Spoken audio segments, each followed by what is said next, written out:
Dude, you're back, and today, man, you can call me Doctor Strange. You can call me the Who from Whoville. I saw the future, predicted the future. You can comment down below all the glaze. It's fine. We're not going to talk about it, man. Yes, I predicted the Stub sale. And today, the Stub sale, you can't really capitalize. It's more just something to be aware of. Ohtani was at almost 700,000 stubs earlier in the day. Unlucky. Then they neutralized it with a flash sale. And that's what we got to talk about now, man. Do this now is the name of the video. And do this now is what to be aware of. Packs, as I'm recording this, which actually I recorded this already once, and the mic was turned off? Really? But here we are running it back. Practiced, rehearsed, live series packs. Two of them for 30K each. Don't buy the pack, buy the player. Now, the last time we had a flash sale with 85 plus packs, there was actually maker rights. The 85 plus, get wrecked. You're not able to pull above 87. They actually gave out extra packs afterwards to those people, so they actually got more than their value. This time, the packs you can get 88 plus, as you can see here. So the flash sale pack, it's basically going to tank the entire high diamond market, and we're going to capitalize on that. Also, of important note, guys, there's also a slight market reduction that we're seeing in actual investment cards. I think a lot of people are probably trying to cash out, liquidate some of their stubs to try having some stubs free to either invest in the flash sale, which is actually kind of something I did, or they're trying to buy some of these packs and they're clowning, right? What's proof of this? Take a look. Hunter Green, below 2,000 stubs. That wasn't like that earlier in the day and yesterday. Machado's dropped down a little bit. P-Lope has dropped down a little bit. King has dropped down. Brian Wu was 2,000 plus. He's now 16 hundo. Reagan's was 1050. Now he's 1,000. Trust me, guys. I know what I'm talking about. I'm actually seeing some pretty good buys out there. Kerry Bonds, say his name. Important note, before we get into the method, right? If your player is at quick sell, right? People are spamming, yo, do I sell this guy? I'm like, dude, he's trash. He's actually garbage. Like, what are you yapping about, right? So listen, if your guy is at quick sell, it's time to go. What am I talking about? Brendan Donovan. Send him through the river on the raft. Get the archer, light it on fire. It's time to go.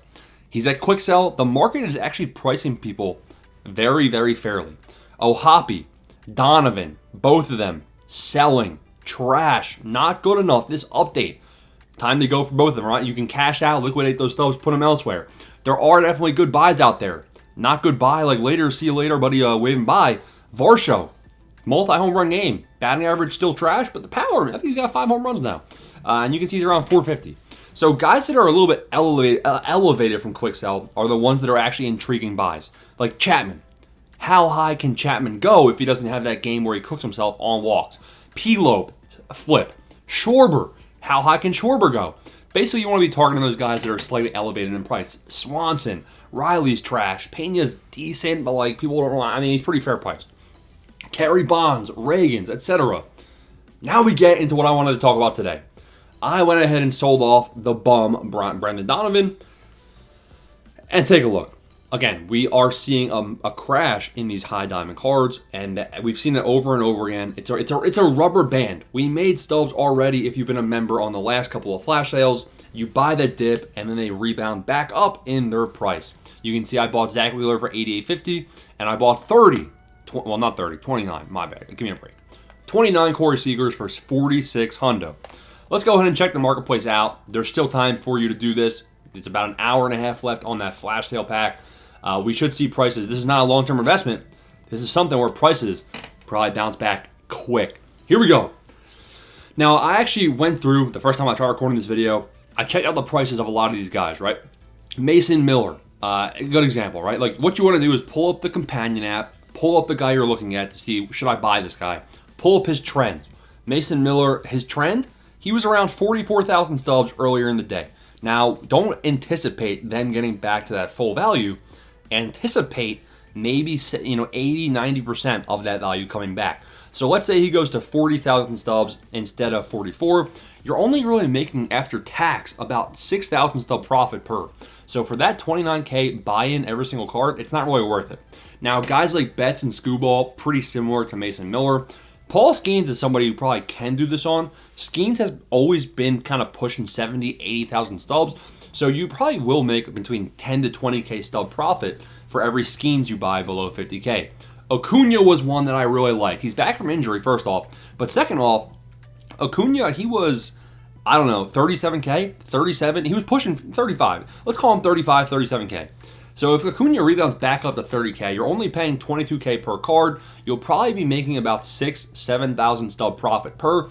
You can make 25% profit on Acuna, probably in the span of less than 2 or 3 days. Kyle Tucker and Acuna, both in the same boat. Both of these guys are buyable in the flash sale dip. Now, Mr. Wheeler. Zach Wheeler, I think he was around 15K, 15, 16K before the flash sale or whatever. So you can see I bought a lot at 8,800, only 5, so not really a lot, I guess. But I think he probably bounces back up to 14. Freddie Freeman, I really like. Now, Freddie Freeman was only around 11K prior to this flash sale, guys. But what you have to keep in mind here is that this is actually not a long-term investment. Or so, Jesus, get your act together. This ain't a short-term investment. The rest of these guys, you hope they rebound very quick. You sell them off instantly, right? Freddie Freeman is probably going +2, maybe +3. When that happens, I mean, the other 89s we're seeing, the lowest 89 is like 30,000 stubs. So there's a chance that Freddie Freeman will actually raise a lot in price come the roster update. Now, I don't really know. It's hard to predict with diamonds like this, how many people invest in him, etc., etc. How high can his price go? Really, you need to go 90 plus to start getting that, pack wall, and then you're going to actually raise a lot in price. But Freddie Freeman at below 8,000 stubs seems like actually a good investment long term. The way he's been hitting the baseball has been kind of unreal. I really like Corey Seager, like we mentioned. I bought a lot at 4,600. I think he was above 10K. So he was around 10 plus thousand stubs prior to this flash sale. Let's just say he goes back up to 9,000 stubs. I'm making about 35, 40% profit as opposed to some of those other bums. Now, a lot of these cards down here, like Elliot De La Cruz, maybe he raises back up to like 5K, right? But he's already kind of been hovering around that quick sell value. And the 85s are the bombs that they're shoving in your face in this chase pack, right? Like, I know you're going to open this chase pack. You're going to pull these bombs down here. So that's why all of these guys are actually at quick sell. Jackson Merrill has been crashing a little bit too. He was about 4,000 sell now before this chase pack. So all those investment orders are going through. Jackson Merrill is also somebody due for a solid boost. Coming back from injury, we could see a +2, +3. So Jackson Merrill also should be on your radar. Again, do this quick, guys. These prices will rebound quick. They'll probably not be buyable for very long. Smash the like and subscribe button, turn notifications so you don't miss out, and become a member, all that good stuff. Thanks for watching.